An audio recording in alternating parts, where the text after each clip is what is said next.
thought about at one point, look at the opportunity I've been given to do so much. And whatever I end up doing, I got a bass pipe in my hand and fifth of Cavassier in the other, in a room all alone by myself. My medical fact says that, I'm sorry, if he's not putting it on his body, then it's in his prostate gland. It's collecting, it's accumulating. It was compromising my health. Well, you are Richard Pryor, and I don't want to change you. You have to want to change yourself, but you can't put my career and all the people I'm putting through college and all the mortgages I'm paying to help lift my family and friends. Pam Grier and Richard Pryor were once a famous couple in Hollywood, but something happened that made Pam never forgive him. Their love story had good times, but things took a dark turn. Pam later revealed that being with Pryor exposed her to cocaine without her knowing. He thought I was lame. He thought you were lame? Because I didn't do drugs. And he was trying to go cold turkey, and he thought because of my influence, he would be able to do that successfully. She believed this later caused her cervical cancer. Pryor risked her health in such a dangerous way. This affected her so much. But Pam Grier wasn't the only person he hurt. Despite being a well-respected and loved comedian, he did hurt some people throughout his career. From Gene Wilder, who was his co-star in Silver Streak. While they had great chemistry, Pryor's erratic behavior due to drug use sometimes made working together difficult. Would you tell me what you want? $3.50. What? Jennifer Lee Pryor, his wife, twice. Their relationship was volatile, with allegations of abuse. Let's delve in. Pam first met Richard through Freddie Prinze, her boyfriend at the time. Tragically, Freddie later passed away, leaving a void in Pam's life. Her path crossed with Richard again when they began filming Greased Lightning, and their friendship quickly blossomed into romance. Richard was charming, talented, and undeniably magnetic, but he was also battling serious demons. Pam, who was no stranger to challenges, took it upon herself to help him confront his struggles. He had been indulging in drugs since he was 13. And so basically for 40-some years, his body was contaminated. And it will contaminate a woman because... She encouraged him to adopt a healthier lifestyle, taught him to read, and supported him as he tried to overcome his addiction. For a while, it seemed like their efforts were paying off. Richard managed to stay sober for 6 months, but the pressures of fame and his inner turmoil led him to relapse, and their relationship grew increasingly volatile. I didn't do drugs, and he was trying to go cold turkey, and he thought because of my influence, he would be able to do that successfully. Right. I had asthma. I couldn't do weed. I wish I could have. I would be a different person today. I may not be here tonight. Then came a shocking discovery during a routine doctor's visit. Pam's gynecologist informed her of a dangerous buildup of cocaine residue in her cervix. She was confused and alarmed because she had never used drugs. At the time, cocaine abuse was rampant in Hollywood, but Pam wasn't a user. It was presumed that Richard, in his attempts to enhance his sexual stamina, had been using the drug on his privates. This revelation was devastating for Pam, and ultimately became the breaking point in their relationship. My medical fact says that, I'm sorry, if he's not putting it on his body, then it's in his prostate gland. It's collecting, it's accumulating. It was compromising my health. Richard had been using drugs since he was 13 years old. For over 40 years, his body had been filled with toxic substances. Pam learned that drugs could stay in a person's system, and through intimate contact, they could pass to another person. She was concerned about how this might affect her health. When she brought up the issue with Richard and asked if they could find a way to protect her, he refused to take her concerns seriously. So when I asked him, can we protect my health, he rejected the issue. So I said, okay, well then it's my health or love. Pam had to make a hard decision. She loved Richard, but she also loved herself. She realized that she had to choose between her health and her relationship. In the end, she chose to protect herself.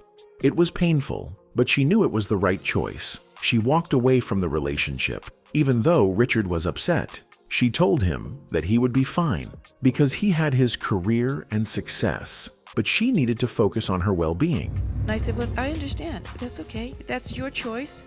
If you wish, I honor that. In 1977, Pam and Richard called it quits. In his memoir, Richard admitted that part of the tension in their relationship stemmed from his perception of her.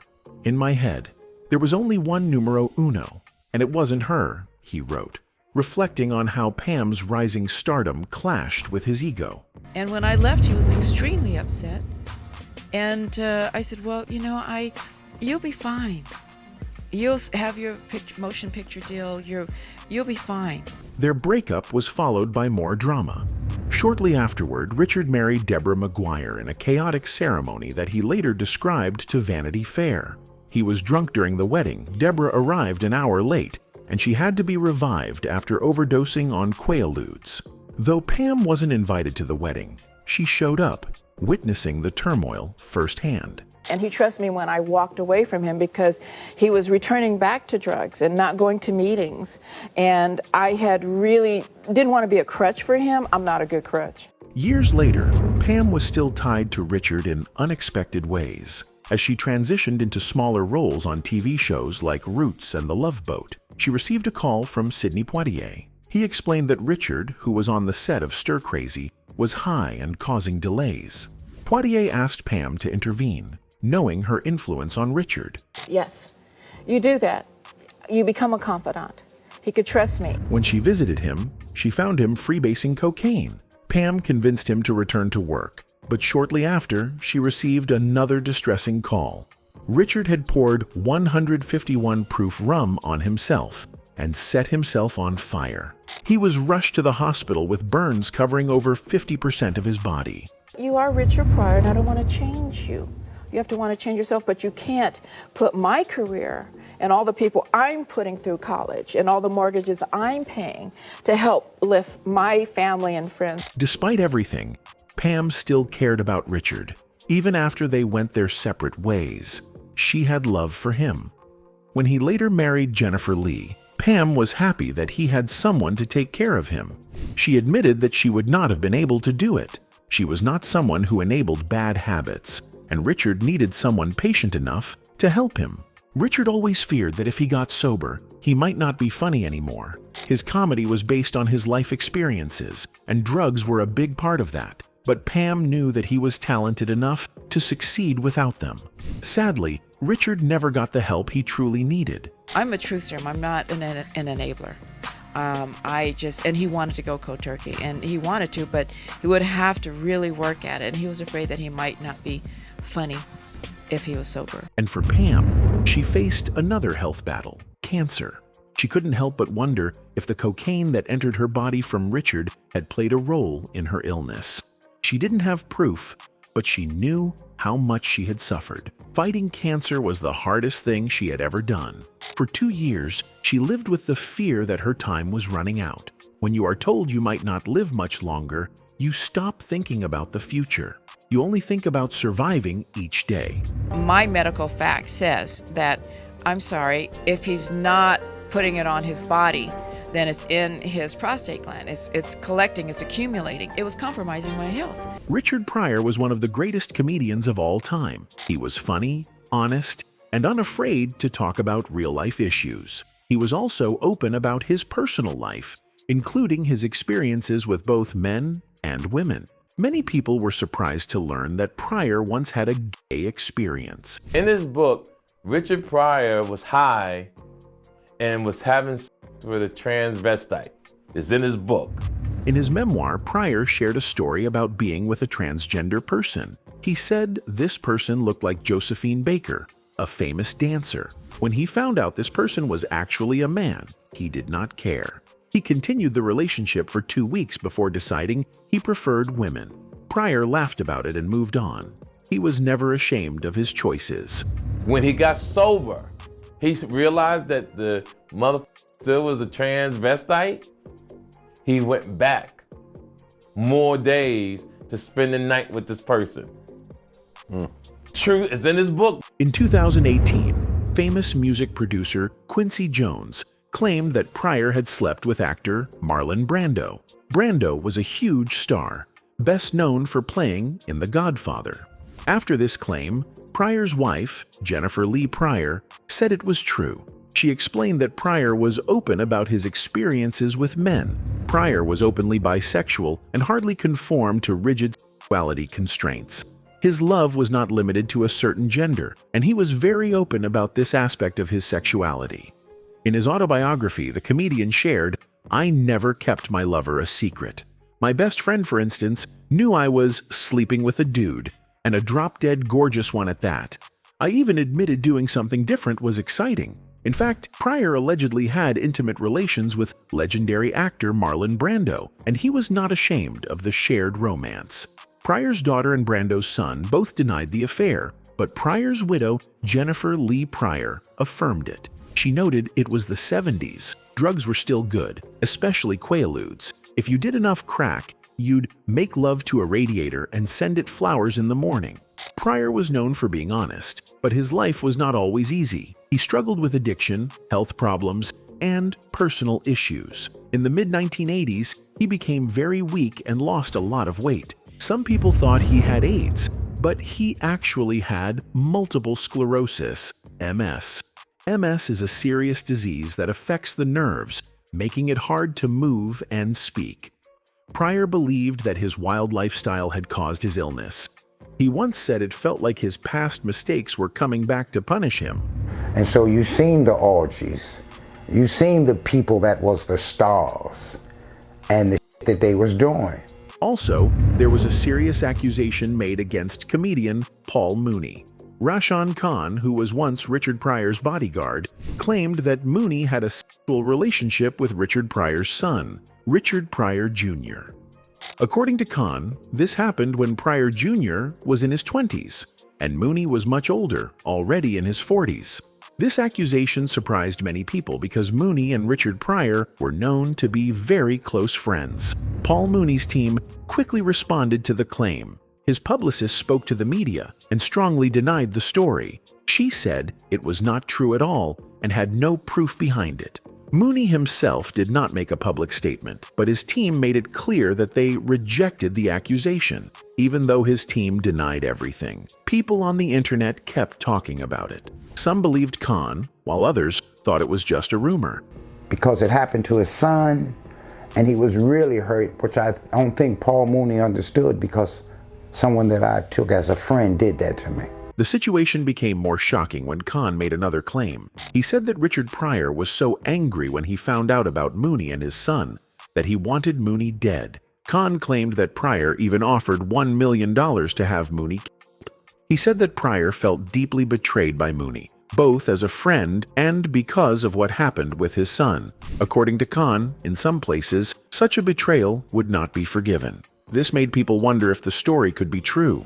Richard Pryor's wife at the time of his death, Jennifer Lee, also spoke about the accusation.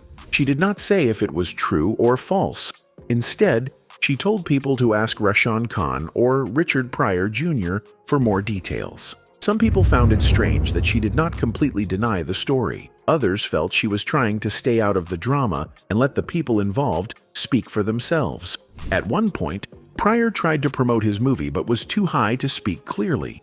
He rambled about nonsense and even insulted the film. His drug use had taken over his life, and it was clear he needed help. Pryor later admitted that drugs destroyed him. He said they started as fun, but always ended in pain. As soon as he's off stage, he really didn't know how to operate in the world. Drugs allowed him to be something other than himself with a memory of that childhood. All this struggles is linked to the trauma he faced growing up. The home Pryor grew up in wasn't exactly Norman Rockwell material. I was Puerto Rican, and my father's Negro, and we lived in a real big Jewish tenement building in an Italian neighborhood. The comedian was raised in a whorehouse with his mother a prostitute, his father a pimp, and his grandmother the madam, who owned a total of 3 brothels. And it's a complete invention. He can't talk about how he grew up in a set of brothels run by his grandmother. If he were to do that, it would have been death. I saw my mother turn tricks for some drunk white man when I was a kid, he once said. I saw my father take the money, and I saw what it did to them. One of the women his mother slept with for money was Peoria's mayor. He saw his father severely beat his mother when he was young, before she finally left when he was 5. His mother was rough with him as well, yet Pryor said that it could have been worse. "At least Gertrude, his mother, didn't flush me down the toilet," he said. This wasn't just a comic riff. Pryor once found a dead baby in a box in the house. Screaming, abuse, and slapstick fill up the rest of Pryor's childhood. Richard did a lot of fabrication on a lot of his comedy because his own history was so checkered and so unpleasant. He wasn't If growing up in a whorehouse wasn't enough dysfunction in Pryor's life, he also was molested multiple times. First, by a teenage boy he referred to as Bubba when he was 6. For a long time, Pryor told People magazine, "I tried not to think of it." In the 1980s, Bubba approached him at an autograph session when the comedian returned to Peoria. "I went out and signed an autograph for Bubba's son," Pryor explained to People. "But when Bubba left, I said to myself, I pray to God his son don't have to go through what I did." His official bio also alleged that a Catholic priest molested him. As the New York Daily News put it, his dad and uncle plotted to blackmail the priest by encouraging young Richard to flirt with the Reverend on the phone. But Pryor's grandma put an end to that charade. Not exactly a Leave It to Beaver home life. Bitch landed me because she paid dues because I am no day at the beach. I know I'm hard to get along with. I know that because I might wake up in the morning and go, "Hey, wake up. What was that shit you said last February?" Even though he sometimes acted like it didn't affect him, it clearly did. His relationships were often short and full of problems. He got married 7 times, and twice to 2 of the 5 women. His relationships were full of fights, heartbreak, and troubles. Even though he often joked about his love life, deep down it affected him. He had a hard time staying in a healthy relationship, and most of them ended badly. His first wife was Patricia Price, but their marriage lasted only 1 year. This was just the beginning of his long history of failed relationships. My wife, what did you fuck? No, I was not fucking her. I don't care what you think you saw. I was not fucking her. Now you gonna believe me or your lying eyes?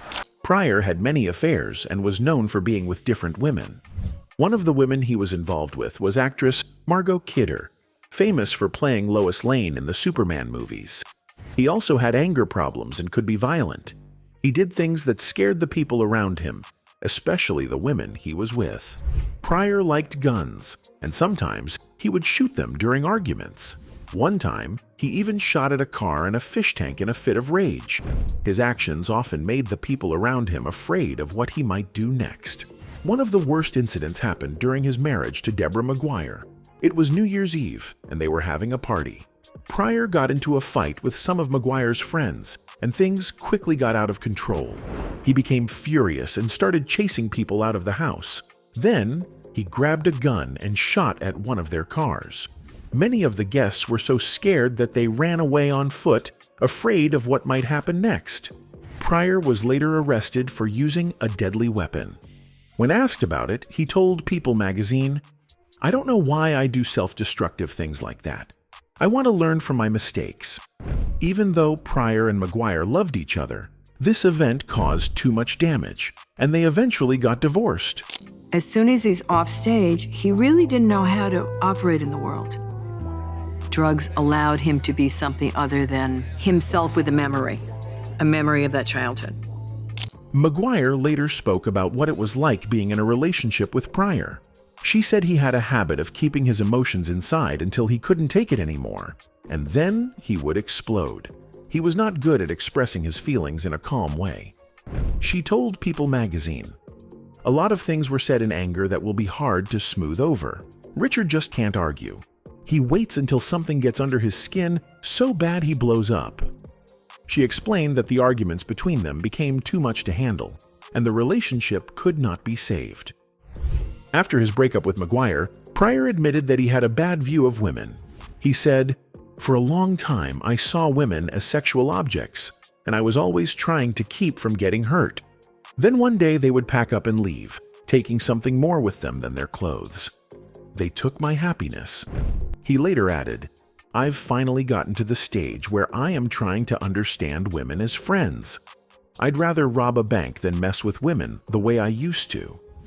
His words showed that he was trying to change, but it was not easy for him to overcome his past behavior. Later in life, Pryor made some big changes. He stopped drinking and using drugs, and he slowed down his career.